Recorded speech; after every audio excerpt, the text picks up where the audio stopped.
Agar Xudoga yaqinlashmoqchi bo'lsangiz, quyidagi 4 ta narsani tark etishingiz kerak. Birinchisi, xavotir. Xavotir muammolarga sig'inishdir. Duo esa muammoni Xudoga topshirishdir.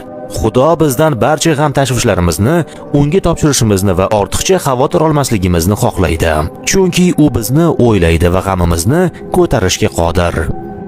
Ikkinchisi, o'zingiz haqingizda salbiy gapirish. Hayot ham, o'lim ham til qudratidadir. Siz aytgan so'zlar kim bo'lishingizni shakllantiradi. Shuning uchun hayotingiz ustidan mag'lubiyat e'lon qilishni to'xtating. O'zingiz haqingizda aytgan har bir so'z kelajagingizni belgilaydi. Uchinchisi, qo'rquvning sizni boshqarishiga yo'l qo'ymang. Shayton yolg'on bilan qo'rqitadi. Xudo esa sizga qo'rquv ruhini bermagan. Qo'rquv va shubha dushman ekkan urug'lardir.